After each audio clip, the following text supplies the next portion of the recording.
Nama saya adalah Bambang Sasongko dan saya seorang ahli THT dan bedah kepala leher, dan saya termasuk salah satu anggota di Biro Hukum Pimpinan Pusat ID di Jakarta. Tumor pada nasofaring, biasanya terapinya kalau tidak disinar radioterapi juga dengan kemoterapi. Dengan adanya pengobatan dari Canon Medicine Indonesia, saya sangat apresiatif dan mendukung. Dengan obat ini maka paling sedikit pasien akan mendapat suatu semangat yang tumbuh dari penderita ini.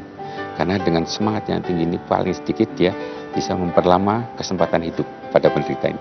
Kalau kita membahas kanker serviks misalkan ya, dia sering dipredisposisi oleh gonta-ganti pasangan, terpapar oleh suatu virus yang namanya human papillomavirus bisa, atau dia terpapar sperma pada usia masih dini.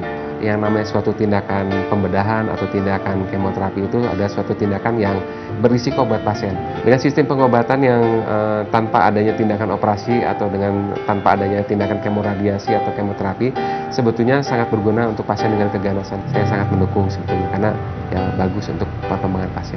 Terapi untuk pengobatan kanker kulit ya, jadi baik yang jinak maupun yang ganas, biasanya dapat kita lakukan bedah beku, bedah eksisi, kemudian elektrokauterisasi. Jadi memang dengan keberadaan pengobatan Canon Medicine ini dapat menggantikan terapi-terapi yang telah ada sebelumnya seperti kemoterapi ataupun operasi. Sehingga sebagai dokter spesialis saya sangat mendukung adanya Canon Medicine ini. Tujuan tindakan bedah pada kanker bukan penyembuhan, tapi memperpanjang usia. Canon Medicine Indonesia ini tanpa kemoterapi ternyata hasilnya memuaskan pada penderita. Saya mendukung. Apa kabar dok? Selamat sore. Ya. Saya dari GST dok. Saya mau nanya tentang masalah penyakit kanker prostat dok. Oke. Sambil kita jalan-jalan. Iya.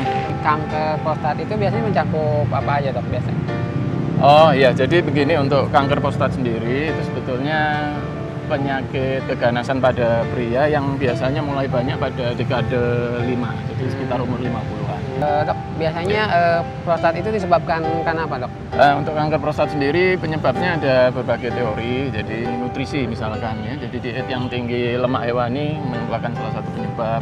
Untuk pengobatannya sendiri di rumah sakit itu biasa yang dilakukan apa dok? Pada stadium-stadium awal terapi pembedahan masih merupakan pilihan utama, dikombinasi dengan terapi hormonal ataupun kemoterapi. GST Canon Medicine Indonesia yang menggunakan pengobatan tanpa sistem operasi itu. Bagaimana pendapat dokter tentang pengobatan Canon Medicine itu dok? Ya, jadi untuk kasus-kasus keganasan terutama yang stadium lanjut, saya memberikan apresiasi dan dukungan untuk upaya-upaya yang bisa membantu untuk pasien untuk meningkatkan kualitas hidupnya. Oke.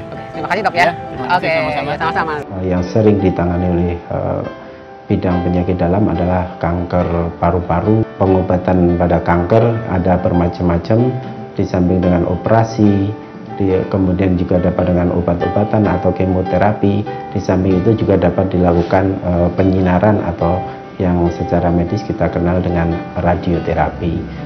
Saya mengapresiasi dan mendukung keberadaan dari Canon Medicine Indonesia. Yang penting bahwa metode pengobatan ini bisa membawa kesembuhan bagi pasien dan dapat meningkatkan semangat hidup pasien. Dengan keberadaan Canon Medicine Indonesia ini mungkin bisa merupakan salah satu pengobatan bagi pasien-pasien yang memang secara medis sudah sulit disembuhkan. Kalau stadium dini kita bisa obati, pengobatannya operasi itu.